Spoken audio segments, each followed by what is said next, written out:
So TrustAfrica became a very decisive actor in playing that role of hosting this initiative, but really informing it philosophically to say what exactly does it mean to be involved in philanthropy, where you are mobilizing and stewarding resources from here and intermediating the access of those resources by frontline actors. So that became really critical. CAPSI podcast series, Conversations on African Philanthropy.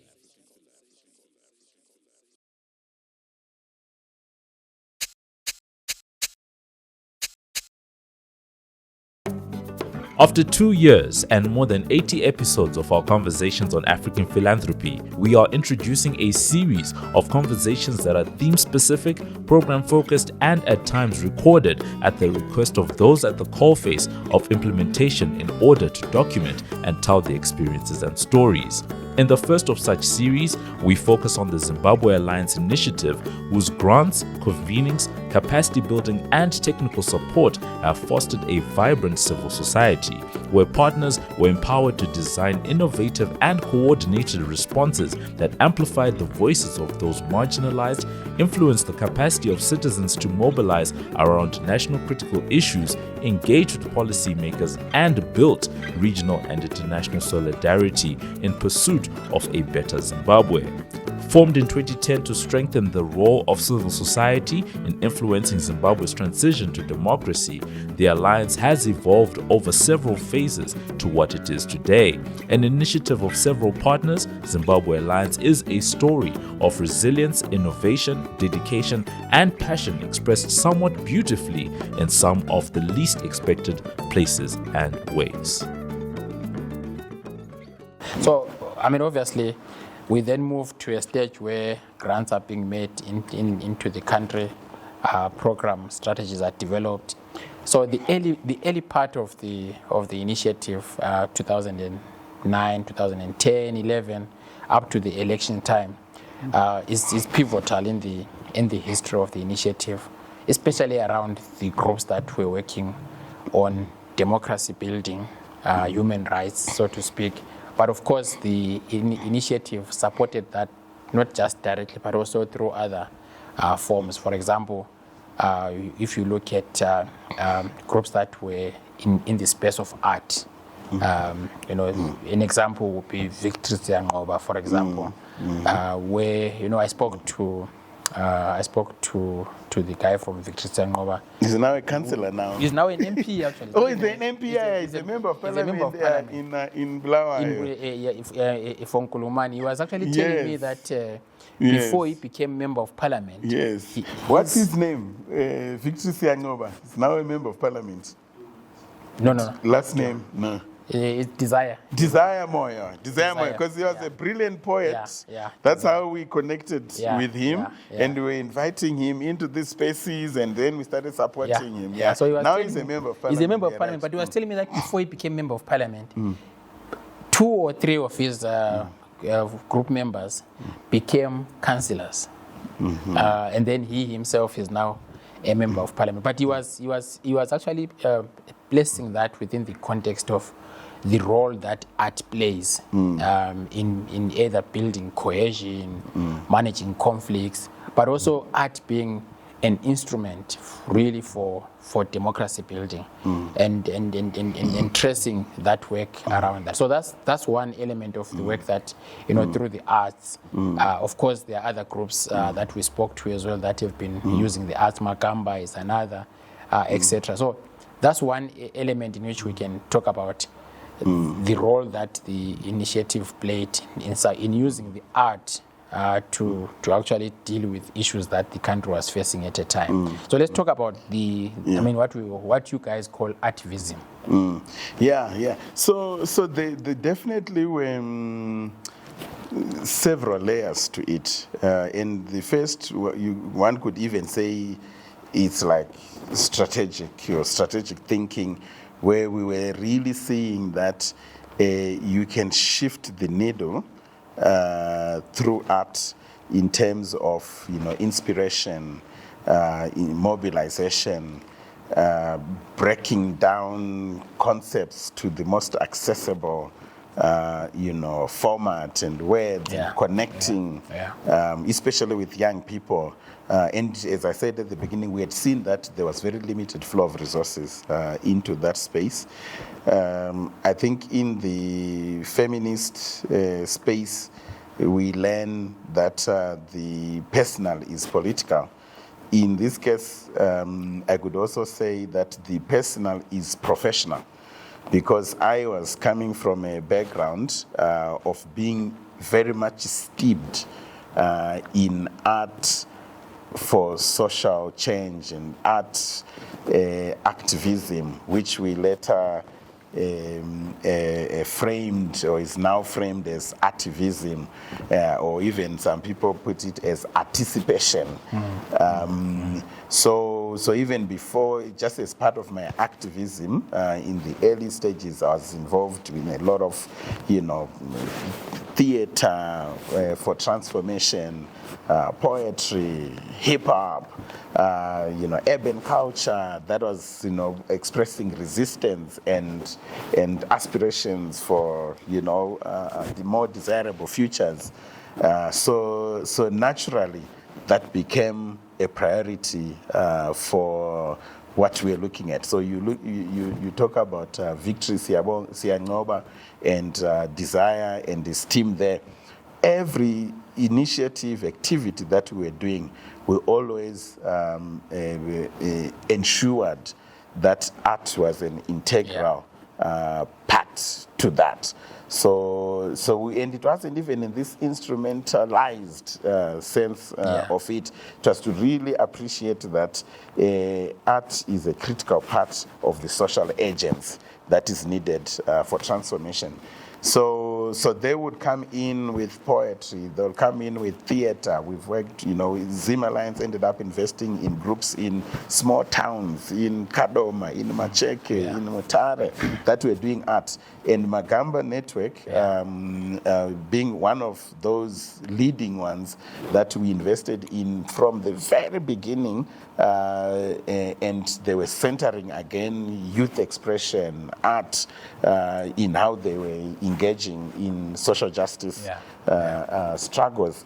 Pamberi Trust, which at that point was the leading space in Harare in terms of convening people around art, performances, discussions, and all of that.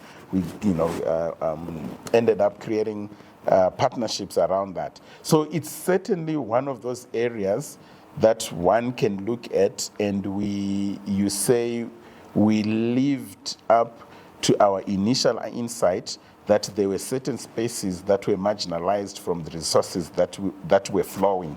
And our coming in was to help bring those marginalized spaces into the channel and the flow of resources. We invested in arts festivals.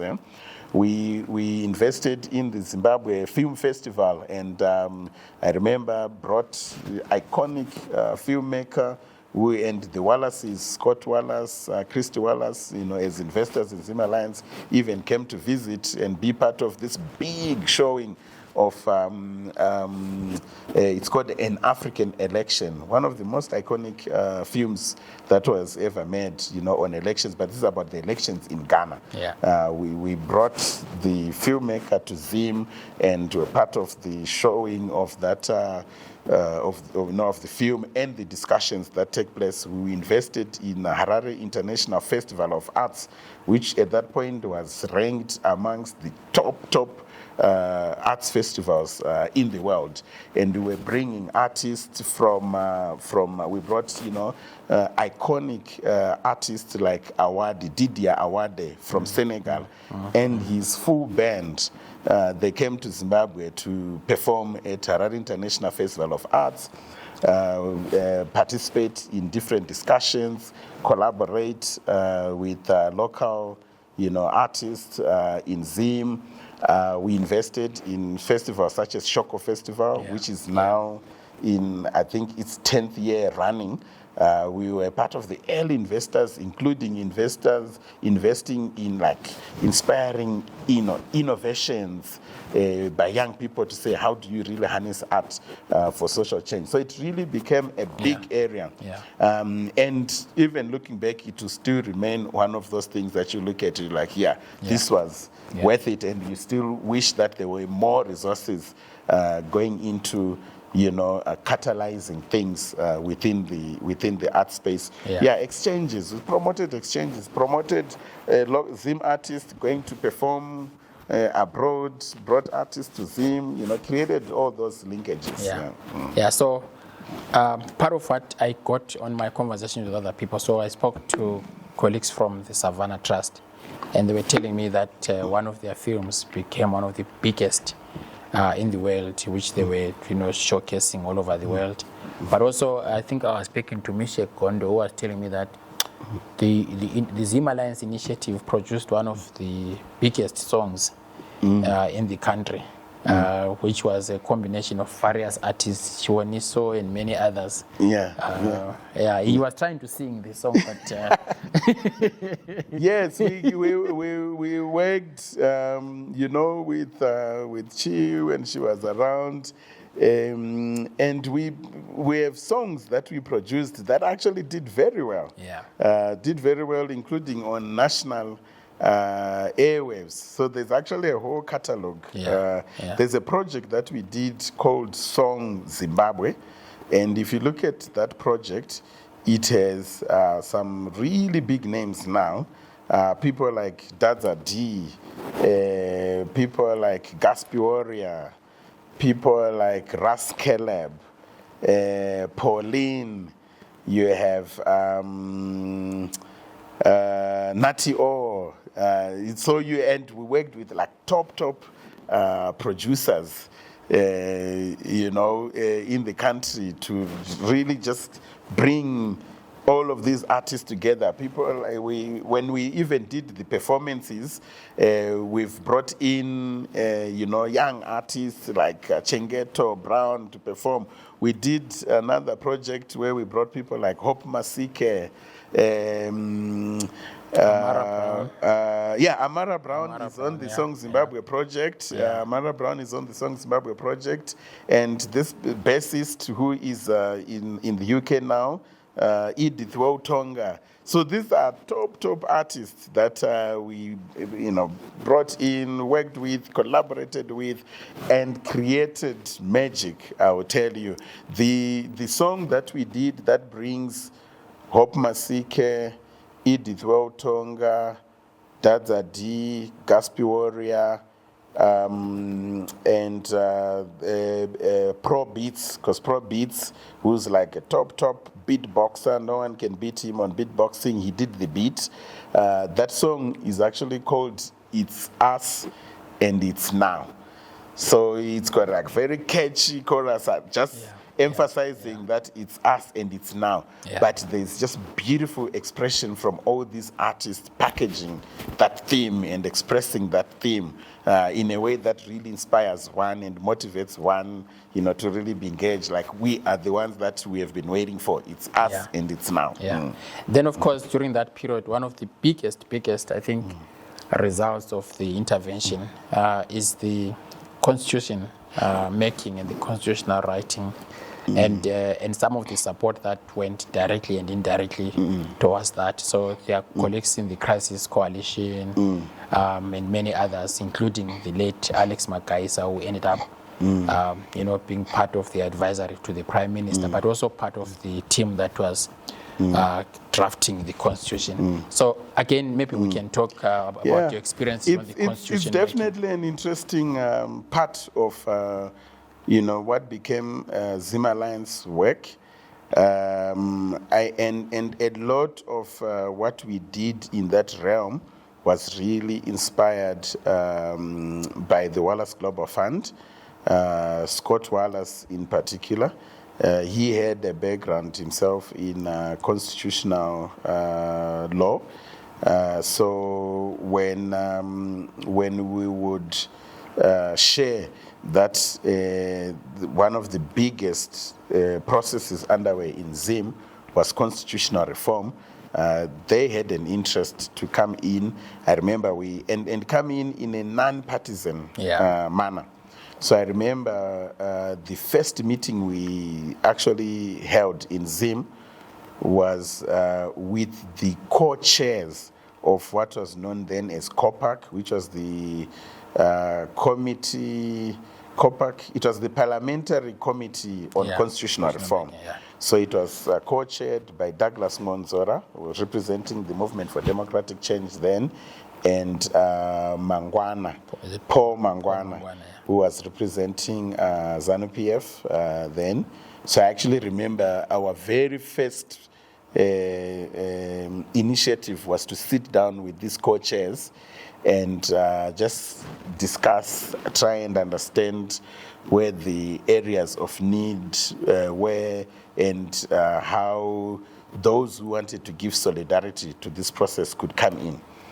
So from those conversations, it became clear that you needed technical support at the level of appreciation of constitutional law, comparative constitutional making processes and constitutional law, research into all of these, like the South African constitutional making process, Latin America, where you had very progressive constitutions, but also some of the models that you're seeing overseas.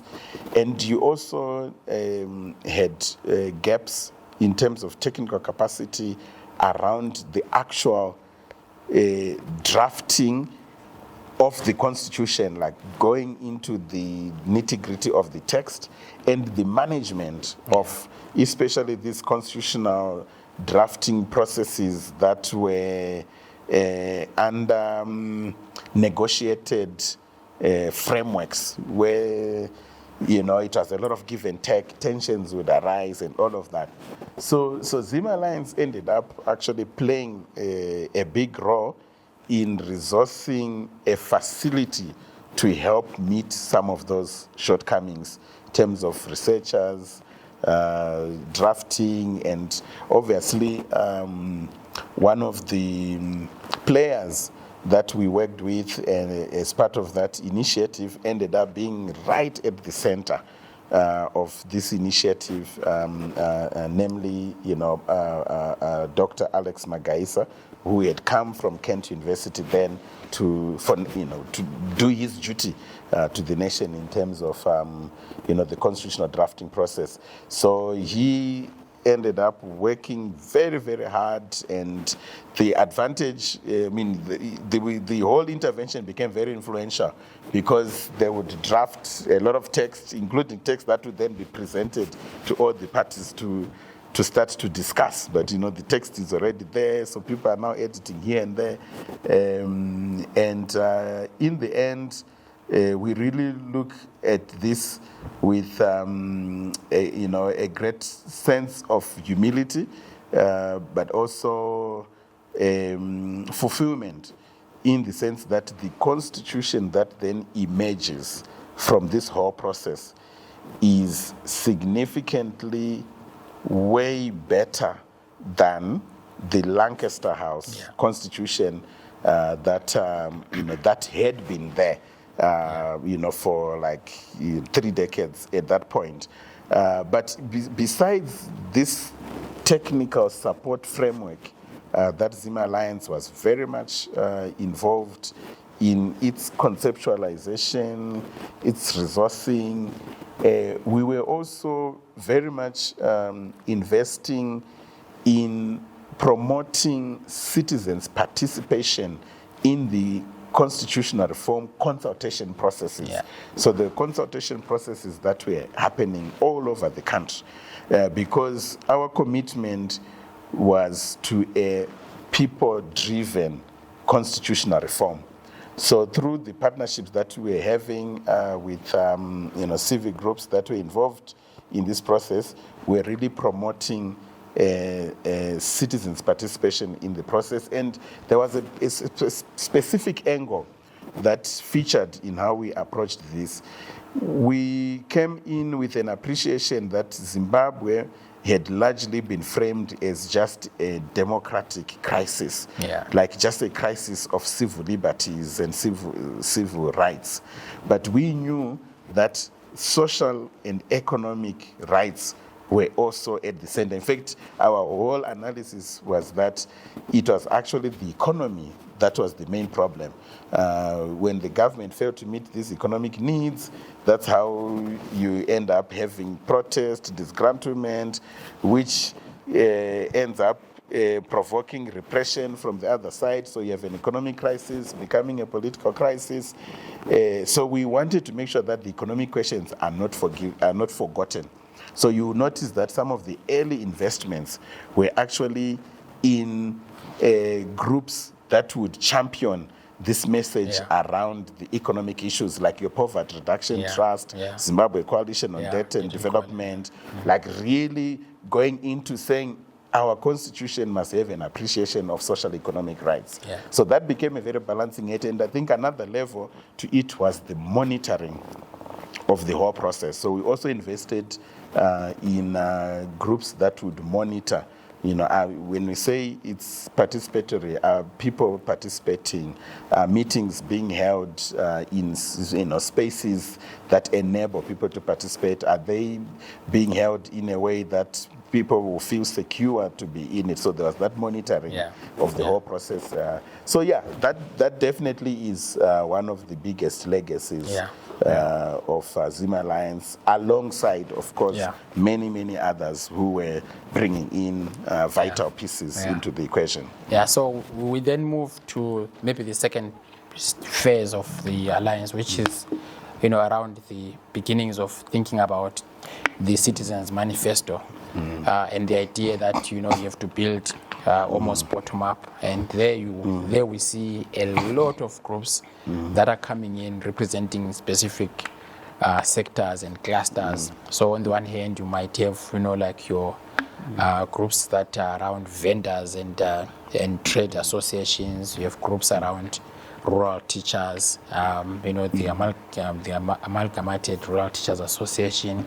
You have groups that are representing human rights, like ZimRights. You have got students like ZinaSUS, and several, many others that were part of the Citizens Manifesto. But at the heart of that was the Citizens Cabinet. Maybe we can talk about, the idea around the Citizens Manifesto. What brings it into being? What are the different processes that you engage in to a point where you've got this innovative initiative around that? It's definitely one of the let's say the highest moments, I would say, for ZimAlliance. So you actually go around 2016. The situation had become really dire again in the country. And you had protest actions that were taking place, but now taking place under completely new circumstances. You now had Twitter, you had social media, you had so there was a wave of social protests that occurred then, all with hashtags for the very first time. Your hash Tajamuka, hash this gown, hash this flag. There were hash, vendors. There was everything, because social media had come in as a big platform for mobilizing and organizing then. And when we were observing this, we saw that the protest actions were very clear about what they were rejecting, but they were not articulating an alternative vision for the future. So we started to convene as ZimAlliance consultations, initially amongst very small selected group of progressive activists to just say, what exactly are we seeing? What is this moment? And how can we act? So that was a key insight. It's a moment of protest, and it's a moment that is clearly articulating a rejection of the status quo, but it was also a moment that did not have a clear articulation of what a vision for the future must look like. So from these small consultations, they kept growing until we even convened the very first National Citizens Convention. Yeah. To again process this with people from all the 10 provinces of the country, very deliberate efforts to make sure that some of these were coming from very local community groups, individual activists, and we looked at it to say, how can we turn this moment of protest into a movement? So that's what our convenings became centered around. And the first thing that we did was to have several conversations about vision, because we felt that you needed a guiding star, North Star, so to speak, that would follow as a vision. So there were discussions about what is our vision for Zimbabwe, what is our dream for Zimbabwe. So if you see some of the early branding, it's branded as our Zimbabwe dream. We had conversations in different circles. We even would put up exhibitions and curations in parks in the middle of the city where people are just coming to write. I hope you can find some of those photos. Like you'll hang long washing line types, and then you put blank pieces of paper, and people come and write their vision for the Zimbabwe that they want. So we collected a lot of information around that, which then created a convergence amongst all the different groups that we were consulting around that vision. So we actually looked at it as the first V being that vision. And then as we were doing this, we had, I think had enough experience to also appreciate that you needed something that would anchor. Besides a vision, you needed something that would anchor the collective. So we spend a lot of time discussing the values, to say, what are the values that represents our elevated self as activists, working for progressive change or seeking progressive change in the country. Because we had also seen contradictions where sometimes change would happen, but it would only be change in name. It will only be a leader who holds values that are contrary to a more just society, replacing a leader who was there. And then at the end of the day, you don't see real change happening. So we spent a lot of time talking about that.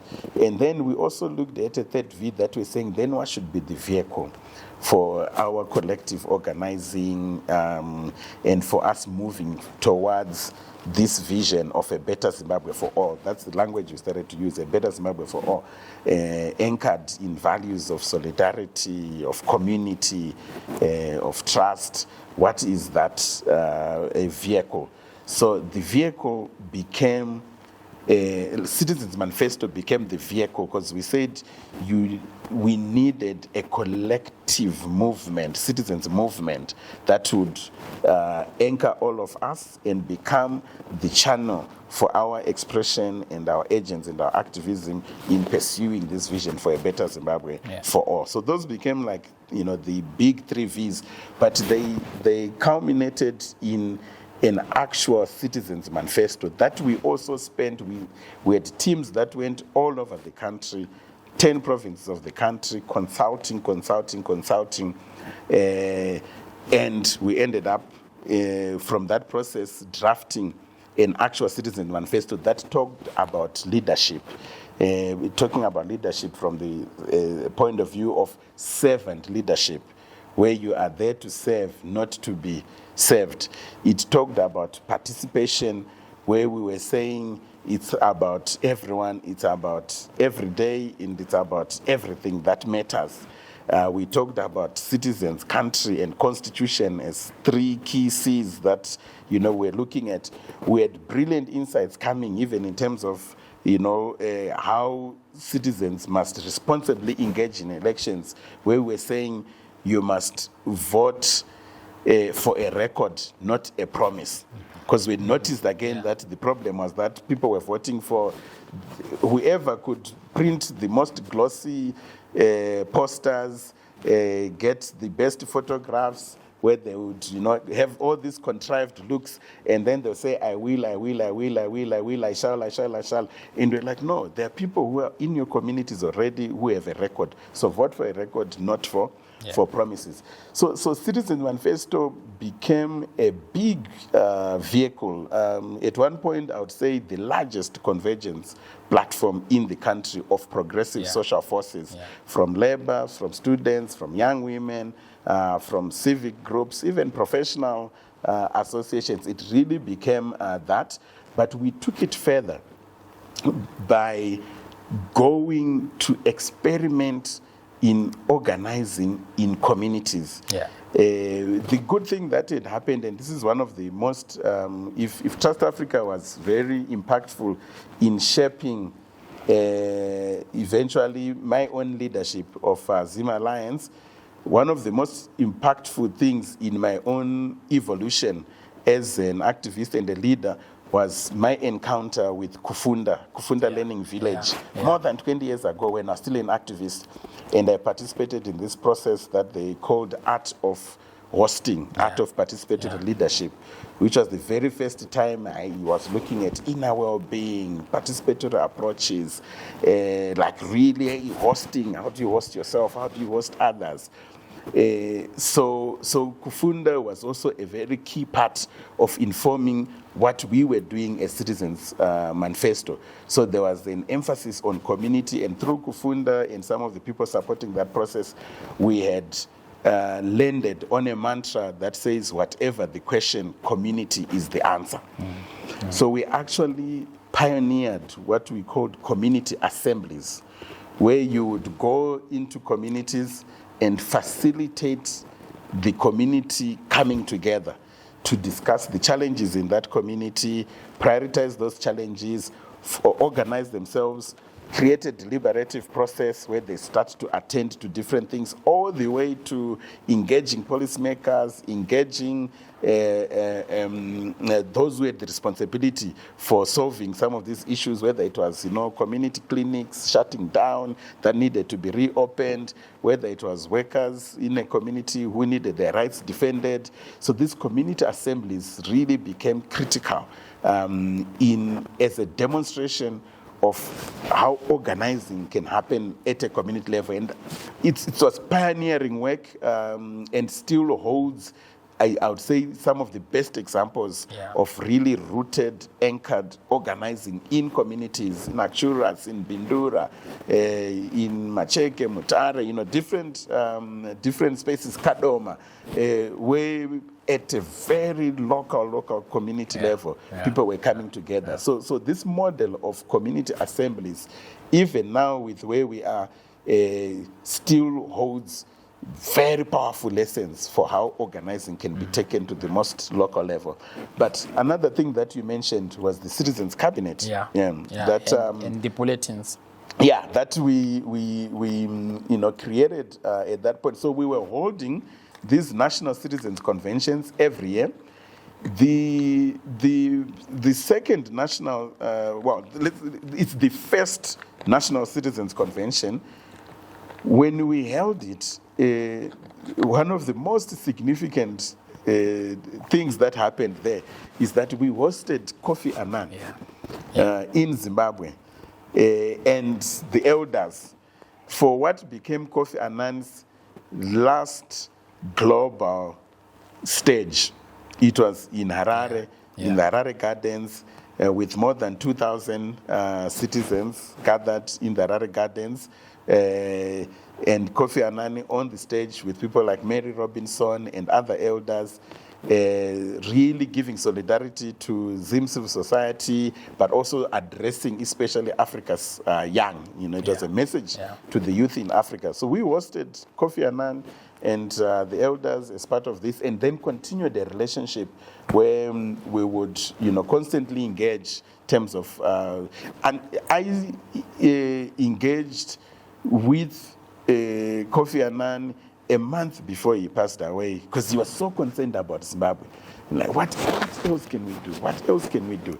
Like, really, and when he came, he met with everyone. He met with President Mugabe then.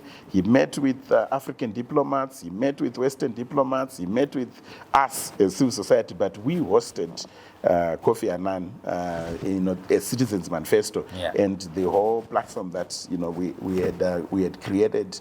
Again, all of it going back and to be anchored by the work that we're doing as ZimAlliance. So those National Citizens Convention, and if you look at them, brilliant stuff has come out of it, of those conventions, including in when COVID hit, we did a distributed, decentralized national convention. Where 1,000 people connected, but they were in small gatherings in different parts of the country, hosted where there will be no more than 20 people, but connecting everyone online, and brilliant things coming up in terms of what we can do collectively. We then obviously added to that the Citizens Cabinet, where we then brought in key people from each sector, because we looked at this and we were saying, well, we were using language that said we are solution-oriented, we are solutionists, and part of being solution-oriented meant that we needed to really have people from the education sector, from the health sector, people who were familiar with infrastructure, people familiar with different spaces who could come to the table and actually profile, analyze what was happening at the official state level, and give a critical perspective and insights and alternative thinking from a citizen's point of view. So those key leading people from these different spaces became the Citizens Cabinet, because they were there as the voice of the citizens. And how that process would work was that the cabinet, official cabinet, sits once every week. So once the cabinet sat, when they released their circular that summarizes the areas that they prioritized, issues that they looked at, we would then, the Citizens Cabinet would then sit and give a perspective from a citizen's point of view, including things to do with currency, instability and inflation, and how these things were affecting citizens. Say, look, from a citizen's point of view, this is what we are looking at, including things to do with the COVID response itself and how it was so militarized, securitized, and not investing more in citizens and people. All of those alternatives will be put on the table and released as a Citizens Cabinet bulletin that is speaking to these different issues. And I wanted to kind of connect to a point to say, if in as much as TrustAfrica informed the early part, as we discussed, my own journey in philanthropy and appreciation, there was a giving back that then happened because of all this experience that I was going through, especially with Kufunda, as I talked about, these journeys around beginning to think about the inner well-being, and not just looking outside. Participatory approaches, really radical participatory approaches. My own evolution within TrustAfrica had taken me to assume more and more roles, including, directing our work on illicit financial flows, and all the way to now becoming the programs director. So we took all of what we were learning back into TrustAfrica. So then pioneered within TrustAfrica during COVID, for example, well-being town halls with the staff where we were all just sitting and catching up, and supported by some of the leading experts on, just tools and approaches of dealing with well-being, and appreciating that the inner condition of the one who is intervening in a situation is as important as the intervention itself, and it determines the quality of the outcome.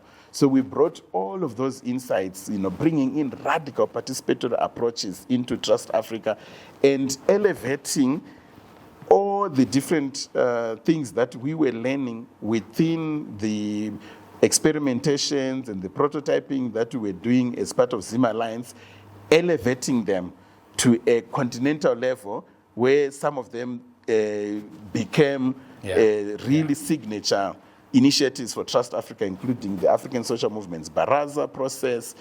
So there's a very interesting dynamic there of the giving back and the evolving of TrustAfrica's own approaches and methods that then happens based on what we were experimenting, the concepts that we were proving in Zim. Yeah. So I think so many successes that we have spoken about.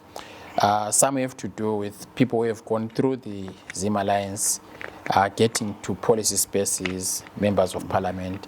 I mean, one of the youngest members of parliament is also somebody who came through the student movement, was an intern with the ZimAlliance, and is now in parliament representing the youth.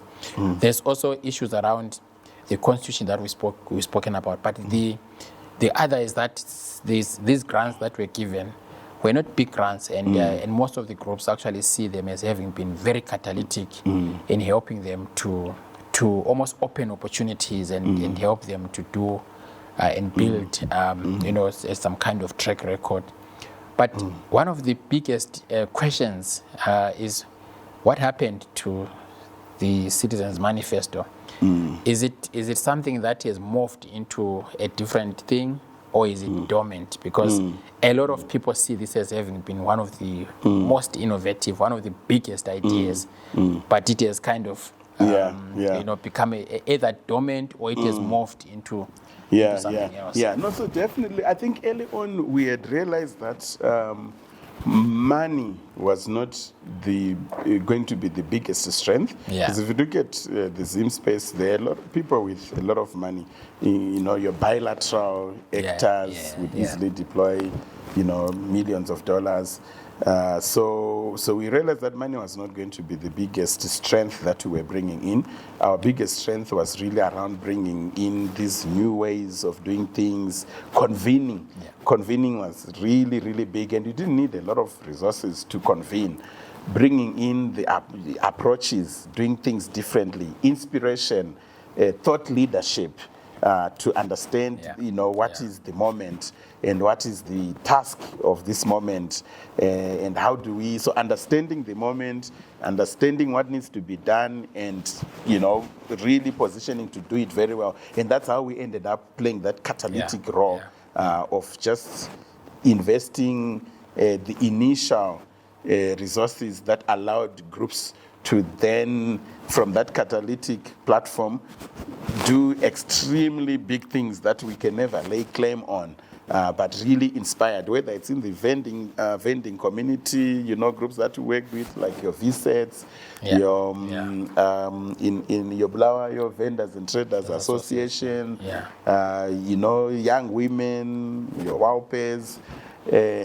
So that catalytic aspect really, proved that you don't necessarily need money as long as you're catalyzing, but you're connecting, because we kept people connected to a bigger vein of organizing and engagement. This convergence that was ZimAlliance, and would also link some of these actors with other resources out there, so that they're not really dependent on the work that we're doing.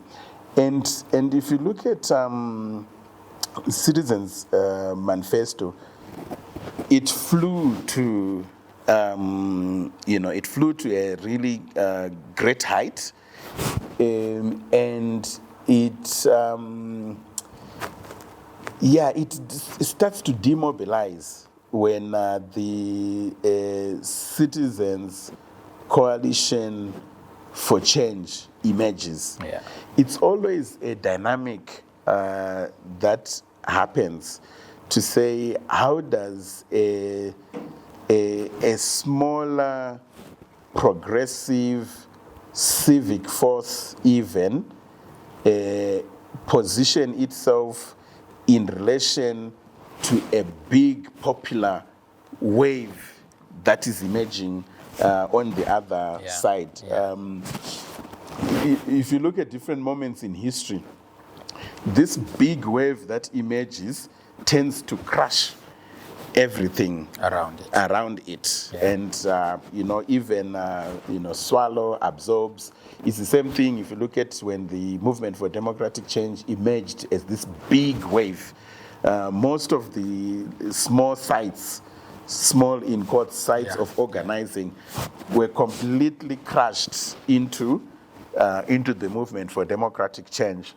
To some extent, a similar dynamic played with the emergence of the Citizens Coalition for Change, especially because the language, I think Citizens Manifesto had led in centering this citizens language. I mentioned earlier that we said citizens, constitution, country. Yeah. So it had really led in breaking a whole new paradigm to say the pivot is citizens. That's where, because there was no energy in the big progressive space. At a certain point, you could sense that everyone was looking for an anchor. Yeah. And I think Citizens Manifesto, which is partly why it was so successful, why the wave rose, it had identified this anchor of citizens.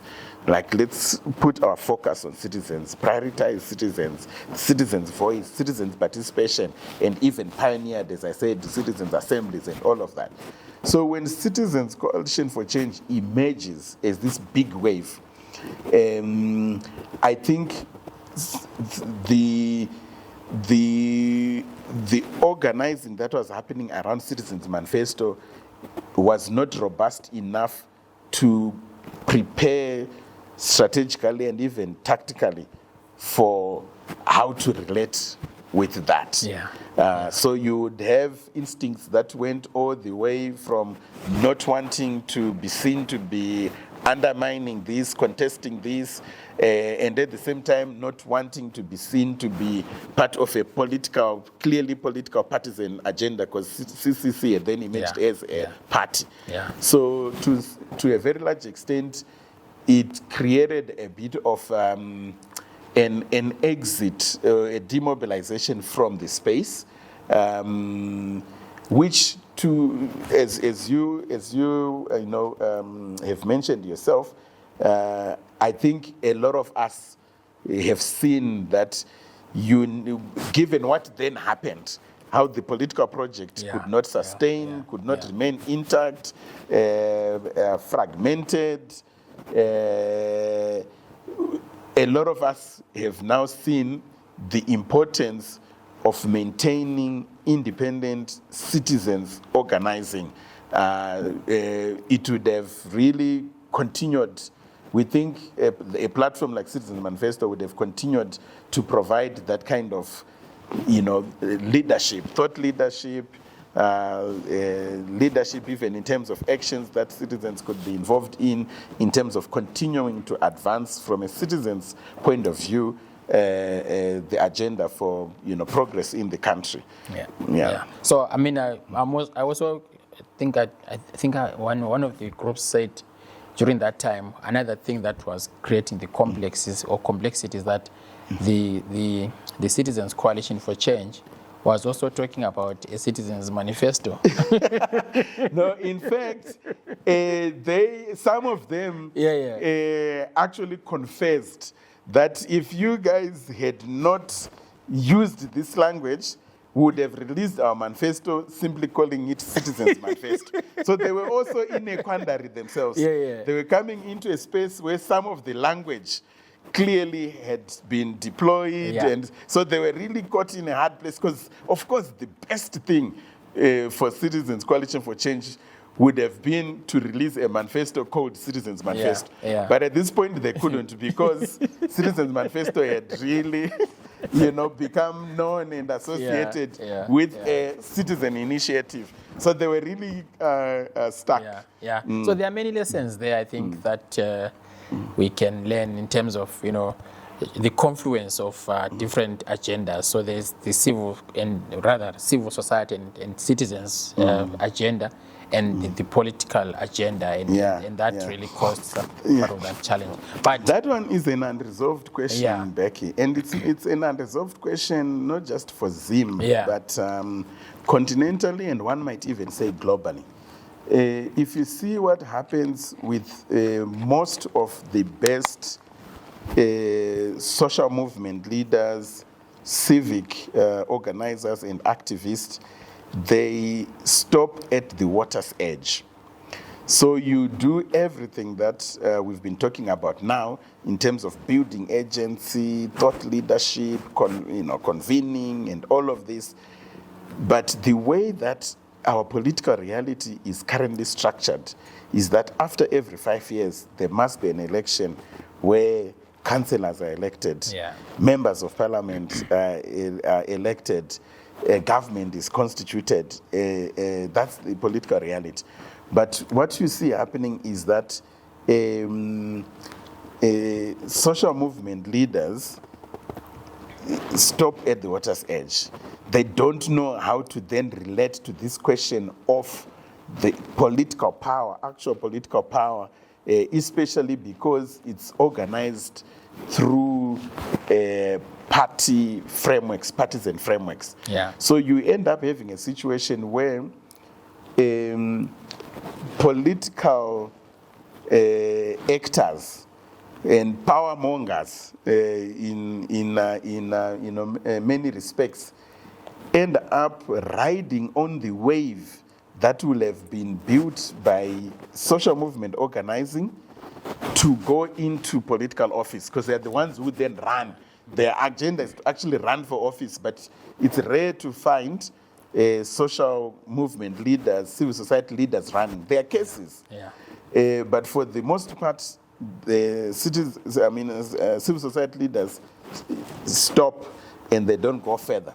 So you end up having, in what we have seen, is really some of the most undeserving political power mongers riding on this wave and then becoming councillors, becoming members of parliament, and simply going in there to serve themselves and not fulfilling the agenda. So it's a question that I think movements across the continent have to continue to engage with, to say, is it a matter of creating some kind of pacts with those who then go into political office, some agreements to say you do this. Even look at Senegal with Yenama.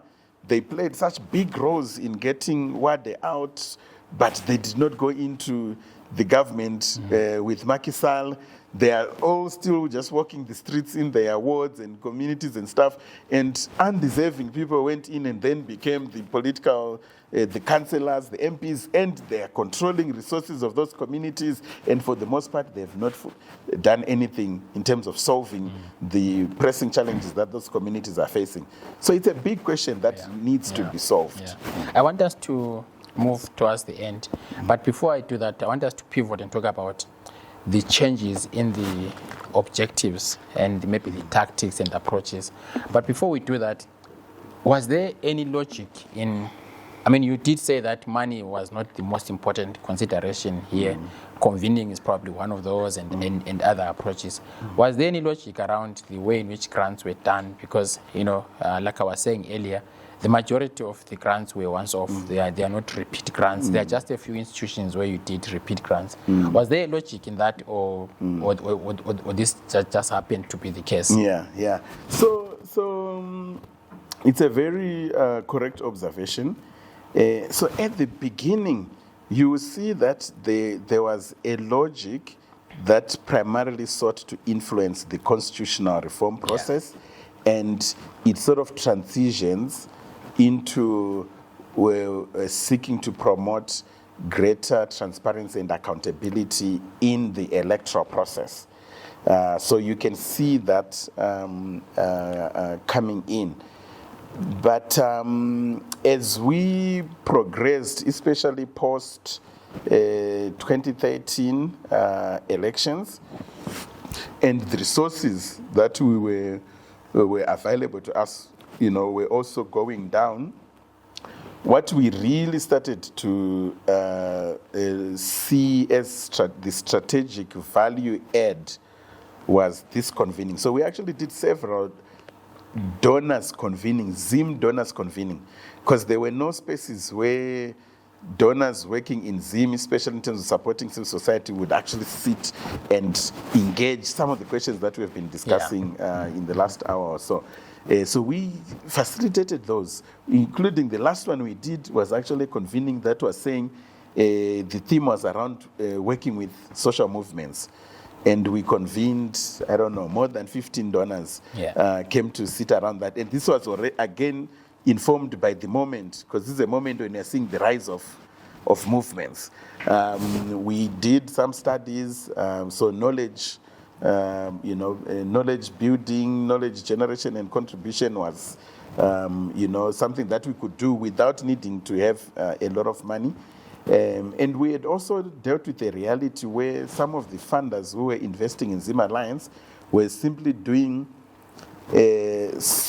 one-time investments and without a full commitment to being part of a collaborative framework. Because being part of a collaborative framework meant you participate in steering committee meetings, you participate in reviewing some of the grants dockets. It's a lot more involving. Yeah. But the more than 90% of funders that we engaged with had no interest in that type of participation. They were mostly it was really,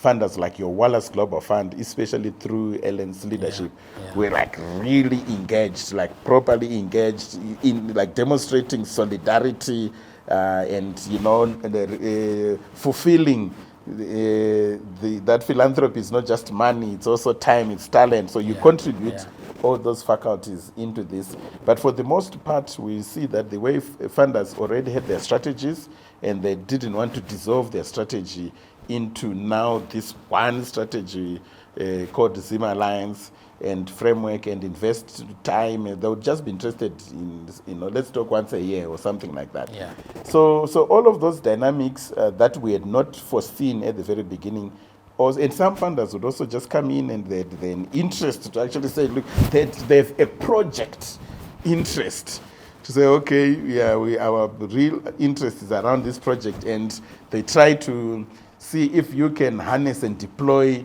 this whole vehicle and framework that has been created to, push behind that particular project interest.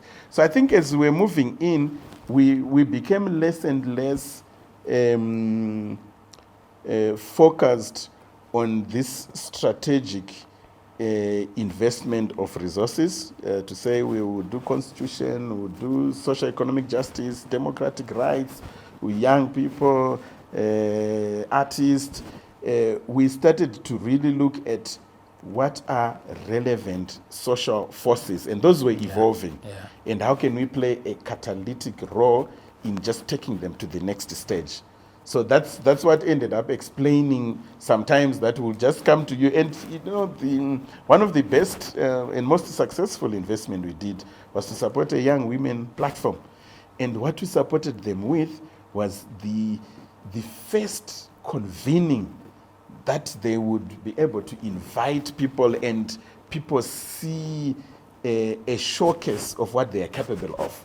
Then after people saw that, others could now invest in it. So for us, it's just that one grant, but that one grant has allowed you to demonstrate something, inspire something, and connect with someone, and then people with more longer-term resources would also then come in. And I think the other thing that was also happening was that our own resourcing was year to year. We never had like, okay, this is our 10-year pocket of resources. It was year to year, like, okay, for these 12 months. And in hindsight, you learn that, yeah, that's a very short runway in terms of, planning and everything. If you had a longer term commitment or wallet, I think you could also do like, okay, 3 years. Yeah. You can make those kinds of commitments. So I think a lot of those factors ended up giving some kind of a disparate, a sense of a disparate investment. And I think what corrected it was the sustaining the convergence platform, continuing to bring everyone to that convergence platform. Yeah. And then, of course, one of the most observable things about the journey of the alliance is the shift in terms of maybe even approaches or objectives from being a re-granting facility, strengthening civil society, to an organizing force. Yeah. And now we in fact, we have even moved to, maybe importing lessons from Zim to social movements, barazas, and all of that. Yeah. So maybe that's the one big area that I want us to talk to.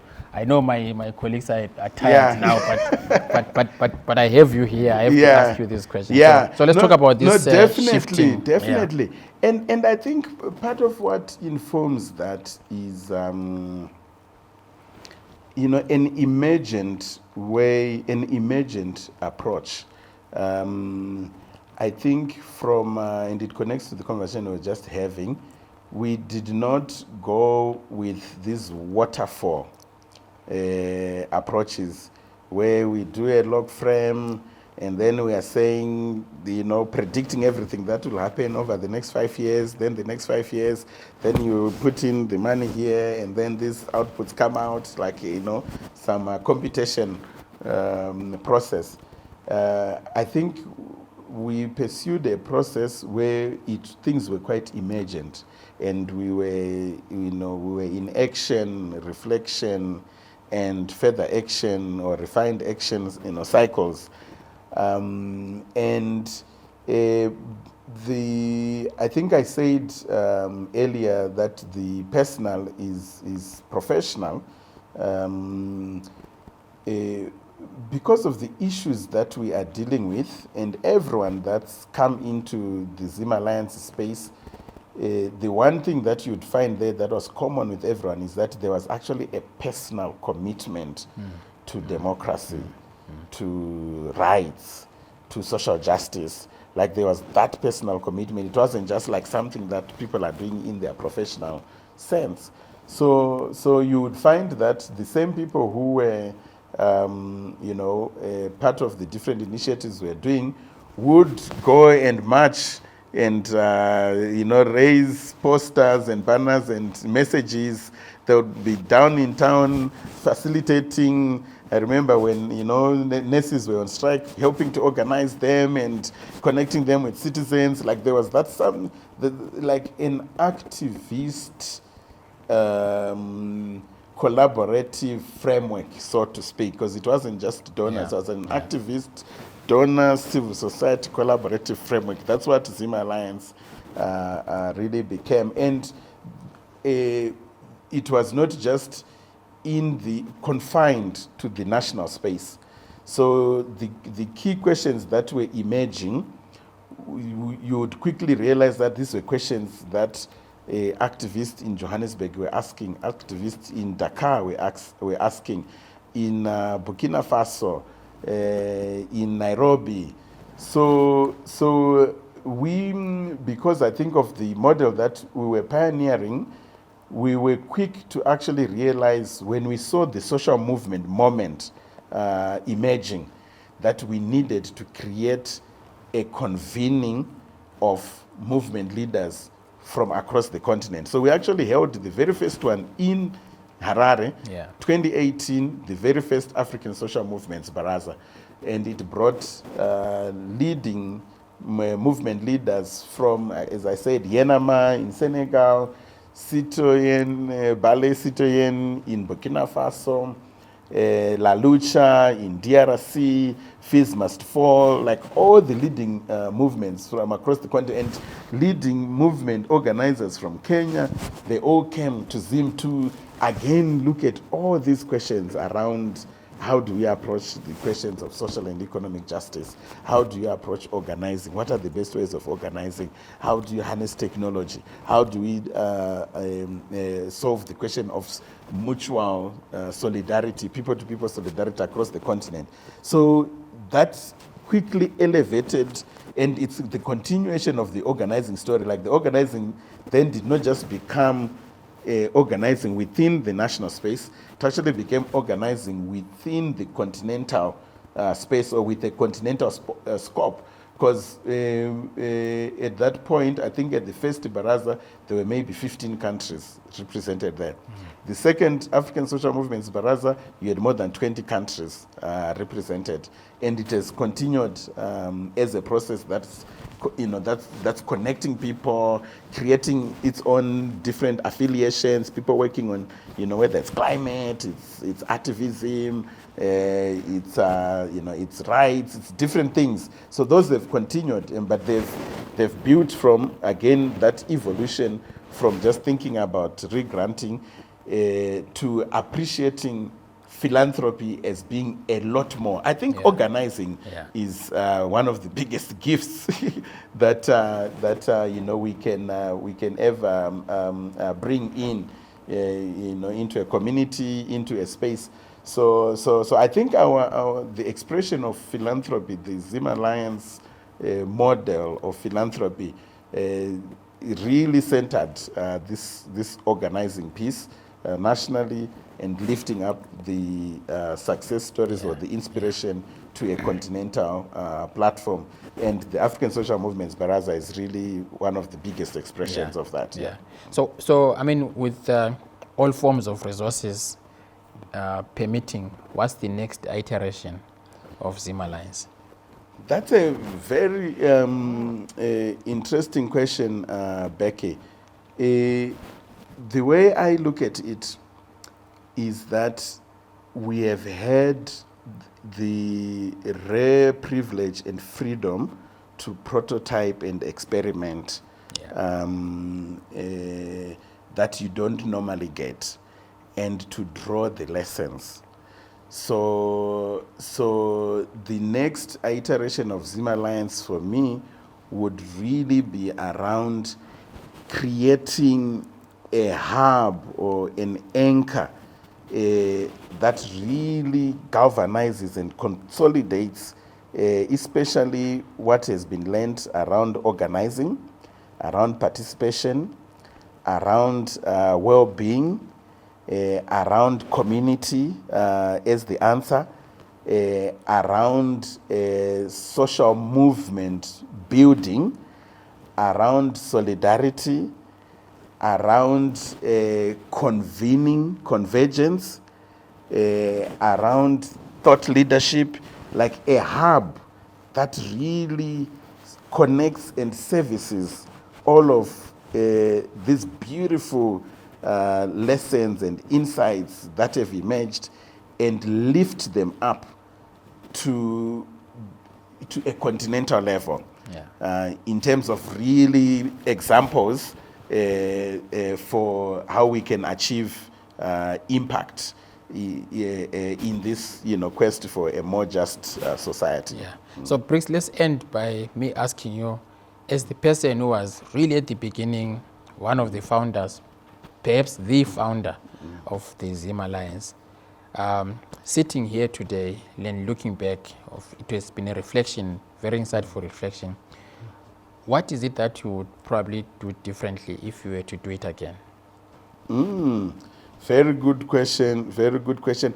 I think I would have moved much quicker to deprioritizing just sub-granting, as in moving money, to a coherent organizing framework that situates grant making or sub-grant making within it, but not how we sort of push things at the beginning, where we were actually, if you look at it, we had no infrastructure, we had no, we were just cutting checks at the very beginning. It was just that we were just cutting checks to different actors, and then they would come back to us after 6 months, after 12 months.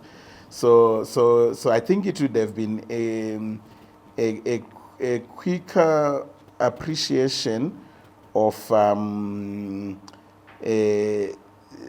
the organizing aspect,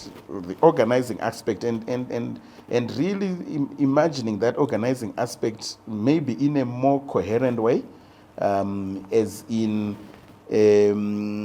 you are bringing critical forces from critical sectors or spaces, so that there's like that complementarity, full complementarity, whether it's labor, it's women, it's climate, there's that full complementarity and convergence. But there are also other things that we would have, certain mistakes that we would have avoided. Even in our, our early grant making, I think we were led by passion, and we were inspired by a very powerful conversation, and not necessarily we're not as necessarily invested in like your nitty-gritty, due diligence in terms of really trying to understand the health of some of these institutions. Because I remember one of the institutions we really invested a significant amount of resources in disappeared in less than 3 years of working with us. And we had long-term plans with them, wanted them to even anchor some of what I'm now talking about, to say we need to come back to like a hub for organizing, one-stop place where everyone is plugged in, all the different pieces around knowledge, well-being and organizing, everything is in there. We had wanted to have one of these groups anchor that, and we invested a significant amount of resources in it. But because of leadership transition issues, internal dynamics, they disappeared from the map. And all of those investments disappeared with them. You don't, look at it as fatal, because there are very important lessons coming from that. But yeah, I guess it would be one of those things that, with experience, one can, be able to engage better. But yeah, ultimately, Becky, it's really around fully unleashing what we mean when we say philanthropy, beyond money, solidarity, organizing, strengthening agents, knowledge, all of those, fully unleashing the fruits of philanthropy, like early on, would have been one of those things that, with experience and hindsight now, one would do. Briggs, thank you so much for this insightful but also a historical narration of the journey of the ZimAlliance. Hopefully, this is a story that can also have multiple usages. So if you look at it, there are actually case studies within the case study itself. So Ellen earlier was saying we could also just do the case study of the Citizens Manifesto on its own.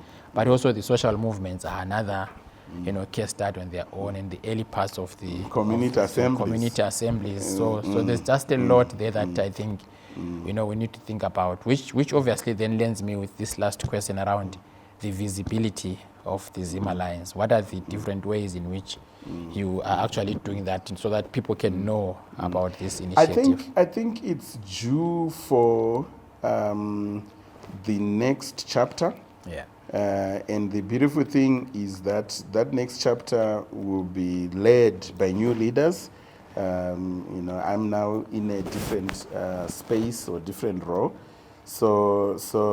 And I think that new leadership that has to step in and continue this story will answer those questions. Yeah. And there's so much that can be done, and so much that can be done better with greater visibility, with greater consistency. So that next chapter is due. It's calling. There's a wealth of lessons, legacy to harvest and to build on. Yes. And it's all into the next chapter. So we ended there with the next chapter being imminent. Yes, it's the impending next The chapter. impending next chapter. So we ended there. Yeah. Thank you so much, Briggs, for joining us. Thanks, Becky. I enjoyed the conversation. Right. Thank you. Yeah. Thank you so much. That was Briggs, one of the founders, or the founder of the Zimbabwe Alliance Initiative. Thank you for watching. We'll see you next time.